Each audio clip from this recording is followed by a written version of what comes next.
弟兄姊妹平安，今天是2022年的3月16号。今天的经文是诗篇105篇第1到42节，出埃及记第33章第1到第6节，罗马书第4章第1到第12节。今天要跟大家分享的主题是不义。我们在上个礼拜的灵性成长班当中，以浪子的比喻作为基础来谈到了公义与慈爱。我们分析了义分为私义还有公义。那公义我们也可以分为第一个是公众的义以及上帝的义。就民主制度或是政治角度来看，公义所谈的是公众的义，但就信仰上圣经的标准来看，是上帝的义，或者是说上帝的审判。相反的说，不义的标准也是由上帝的判断为准。为什么人必须要以上帝的标准来看义呢？因为人们通常只看到自己或是跟自己相关的事情，我们不容易看到上帝的要求以及其他人的需求。保罗在给哥林多教会书信里面提到了爱的真谛，其中的经文这样写道：爱是宽容，爱是慈爱，爱是不会嫉妒，不夸口，不骄傲，不做羞耻的事，不求自己的益处，不快快生气，不记恨，也不爱不义，只有爱真理。爱包容一切，对一切有信心，对一切有盼望，对一切有耐心。爱是永远存在。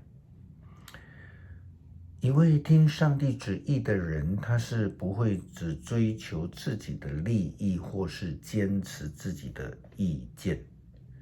这样的人除了会懂得怎么样来敬拜上帝以外呢，更会懂得尊重团体的规范。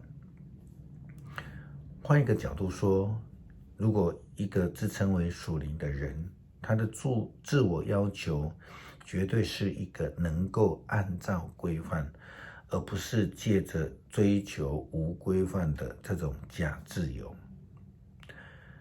耶利米先知提到了约哈斯以及约雅敬的事情。他说，约哈斯将会死在流亡之地，将不会再看到自己的国家。这是上帝对他不义的惩罚，因为呢，他背离了上帝，他敬拜偶像。另外，对于约雅敬，耶利米提到他是一位不义的君王，他的眼目只有自己。圣经耶利米书这样提到：惨啊，这个人有祸了，他用不义的手段建造自己的宫殿，用不公正的方法扩建王宫，他强迫人民白白的工作，不付工资。惨啊，这个人有祸了。他说，我要建宏伟的宫殿，要造宽敞的楼房。他装上窗户，用香柏木做香板，漆上鲜红的颜色。难道你造了比别人高贵的香柏木宫殿，就表示你是一个贤明的君王吗？你父亲一生享福，他始终秉公行义，他所做的一切都亨通。他为穷苦无助的人伸冤，他一切都很顺利，这表示他认识上主。但你只贪图自己的利益，你流了无辜者的血，以暴力压制人民。我上主这样宣布了。换句话说，那一些不遵守上帝诫命的，只有从自己的角度处理事情的人，是上帝眼中不义的人。这样人的结局其实是会得到非常严厉的审判。现代人太过分的追求民主，他们称为这样的追求是一个民主，而且他们自以为非常属灵，但是这样的做法却是完全的背离上帝的道路，与上帝的义背道而驰。路加福音的记载，我们看到了耶稣基督对于法利赛人以及律法师，我们说这个经学士们，耶稣对他们的批评以及提醒。耶稣基督说：你们法利赛人把杯盘外面洗得干干净净，你们里面却盛满着贪欲和邪恶。无知的人啊，那造外面的上帝不也造里面吗？这一些高举着道义，高举自己行为，这些人们却是在耶稣基督的眼中被看为不义。耶稣说：你们把那些调味品，如薄荷、茴香和其他的香料，奉献1/10给上帝，但是忽视了正义和对上帝的爱。其实这才是你们必须实行的，至于其他的，也不可忽略。经常我们看到有人就套用了法利赛人的例子来批判别人，却极少作为自我反省的标准。我们忘记了，当我们在批判别人是法利赛人的时候，其实自己就已经先成为了法利赛主义的处用者，成为一个不义，上帝眼中不义的人。当我们在看法利赛人还有经学士他们的不义的时候，其实我们更需要来思考那一些不敬拜上帝、不以诚心敬拜上帝却自以为义的人们，他们的结局将会更惨。因为耶稣基督已经宣告了这一些在礼仪上的敬虔，却是在生命上不义的法利赛人还有经学士们要遭殃了。这都是耶稣基督的标准，在看行为、看生命。保罗非常希望初代教会的基督徒们能够从上帝的角度来看教会的生活。这样的敬虔生活，其实才是上帝眼中的义，相反的话就不是。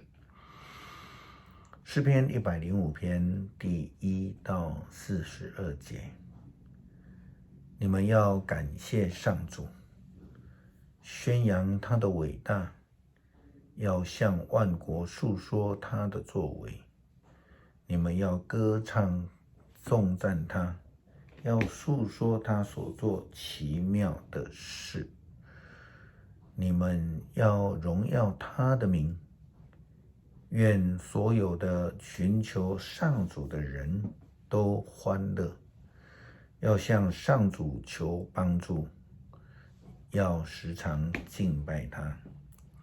上帝的仆人亚伯拉罕的后裔啊，他所拣选雅各的子孙啊，你们要记住他奇妙的作为，要记得他所施行的审判。他是上主，是我们的上帝，他的权威遍及全地，他要永远信守他的约，他的应许达到千代，他要信守与亚伯拉罕所立的约，守住向以撒所发的誓。上主和雅各定永久的条例，和以色列立永久的约。他说：我要把迦南地赐给你，作为你自己的产业。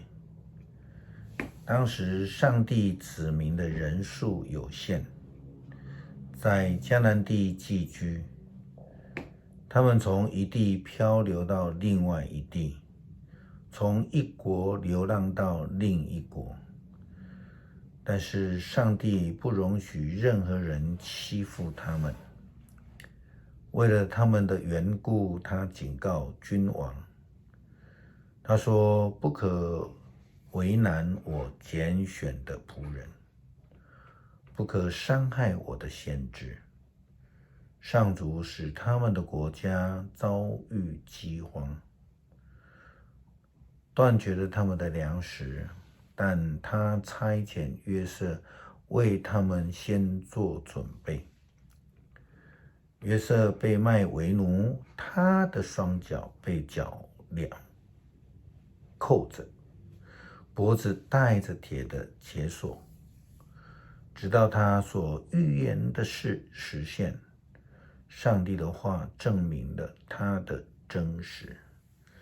于是埃及王下令恢复他的自由，统治列国的王把他释放了，委派他掌管政府事务，让他治理全国，给他管辖大臣，赐他指导元老的权利。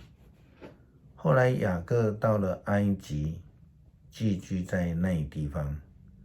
上主使他的子民人口众多，使他们比仇敌强盛。他使埃及人厌恶他的子民，用诡计对待他的仆人。于是他差派他的仆人摩西，又派了他所拣选的亚伦。他们执行上帝大能的作为，在埃及显了神迹。上帝又使黑暗笼罩地面，埃及人却不听从他的命令。他使他们的河水都变成血，消灭了所有的鱼类。他们国中遍地青蛙，连王宫也不能免。上帝一发令，苍蝇就成群飞来，蚊虫冲塞了四境。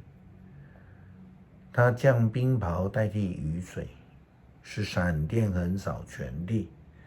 他毁坏了葡萄树和无花果树，推倒了境内所有的树木。他一开口，蝗虫就成群飞来，成千上万，无从计算。他们吃光了境内的蔬菜，吞尽了所有的五谷。他击杀了境内每一家的长子，杀灭了他们的头胎。然后他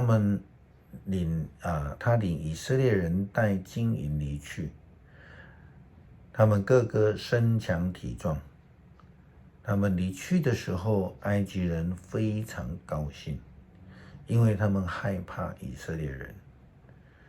上帝用云彩掩护他的子民，夜间用火照亮他们，他们要求，他就使鹌鹑飞来。